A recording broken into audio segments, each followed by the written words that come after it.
Hello, everybody, and welcome to the February 14th, 2019 edition of the Ephrom Josine Show. I am your host, Ephrom Josine. Now, the first thing I'd like to cover tonight is, if you remember earlier this week, Representative Omar made some horrendously anti-Semitic claims that the U.S. government is benefiting Israel and that they're funding Israel and that, Israel is receiving money from them and there are lobbies for Israel. Crazy things because there are lobbies for everything else except Israel, apparently. And I'd like to say those Hitler-esque claims were completely debunked by the fact that in the new border security bill that passed bipartisanly in Congress and could be signed by the president, it gives another $3.3 billion to Israel. Almost 3 times more than it gives to border security, which was the purpose of the bill to begin with. But there are no ties to Israel, none at all. And if you say otherwise, you're probably an anti-Semite because you know how numbers work. That's the definition of anti-Semite, knowing how numbers work. People don't know that. And I've already debunked the many arguments claiming that, being opposed to foreign policy of Israel is in itself anti-Semitic. That's obviously wrong. If you believe that, then there are a million other things you have to accept that nobody accepts. And all these arguments fall flat, but the pro-Israel people simply do not care. The Zionists do not care. Oh, sorry, that apparently has bad connotations now. In the same way a word like communist has bad connotations, but that's not an anti-Semitic slur, despite the fact that Marx was of Jewish descent. These people never make sense. I think they're allergic to making sense. Anyway, let's move on to Michael Knowles, a Daily Wire contributor who I talked about yesterday for unironically believing that criticizing Elliot Abrams is anti-Semitic because of his name. It doesn't make much sense. Now, Knowles, I was pleasantly surprised, magically got the power to deny history. Because in his recent video, he decides to defend Elliot Abrams. Now, I would be sitting here calling lie by omission if he didn't at all mention the Iran-Contra scandal, which Abrams played a part in. But he decided to, and actually said it never happened because it was just simply stopping the spread of communism. Which, side note, are you going to praise Democrat Harry Truman for coming up with that? Of course you're not. But okay. Let's actually look at what happened here. Now, first off, it should be noted what exactly the Contra were. Most notably, a terrorist organization. For the record, this is the same episode where Knowles accuses Representative Omar of being a terrorist supporter, because she apparently wrote a letter to a judge saying a guy who joined ISIS should get a lenient sentence.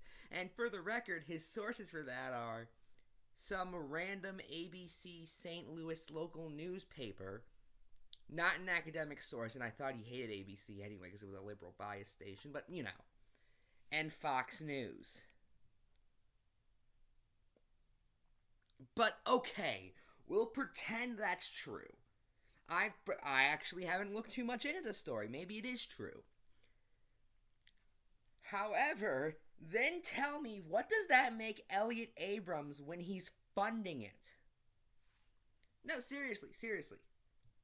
What does that make Elliot Abrams when he's funding terrorists? Because Omar, as far as I'm aware, has never funded any terrorists. If anything, according to you guys, terrorists are wasting resources on her. But, of course, that's also complete nonsense, but that's another story. So, okay.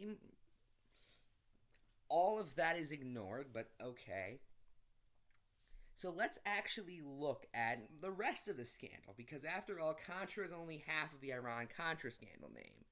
So why else was this so vehemently disliked? Because the Iran part comes from, well, the country of Iran. that the Reagan administration was selling weapons to and giving that money to the Contras, despite the fact the Reagan administration also put a weapons embargo on Iran. Oh, and there's kind of the fact that Iran was still declared our enemies. That's why then envoy to the Middle East, Donald Rumsfeld, was able to meet with Saddam Hussein to sell him weapons during the Iraq Iran war.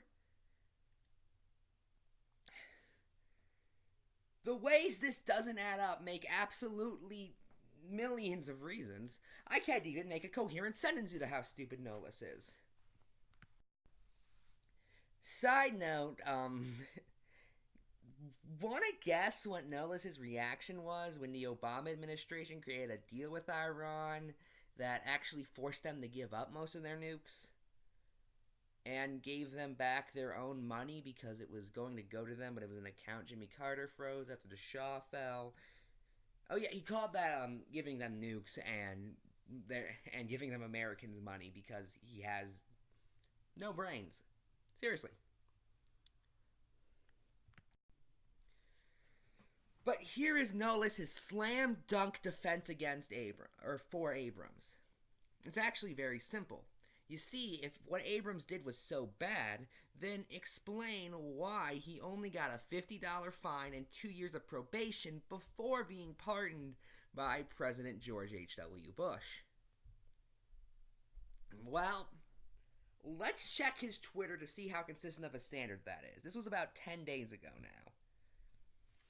When somebody pointed out that, well, abortion is perfectly legal in this country, it doesn't even get you a $50 fine or 2 years probation, it gets you no consequences because it's legal, here's what Nolis had to say.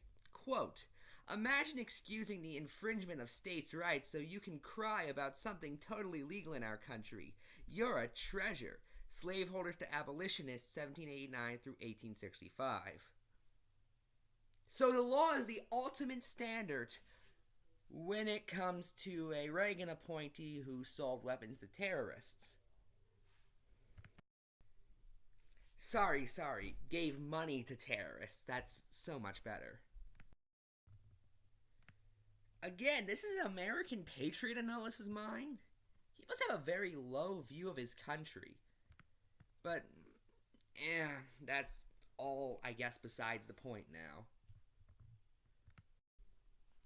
Anyway, that's it. I'm Ephrom, and good night.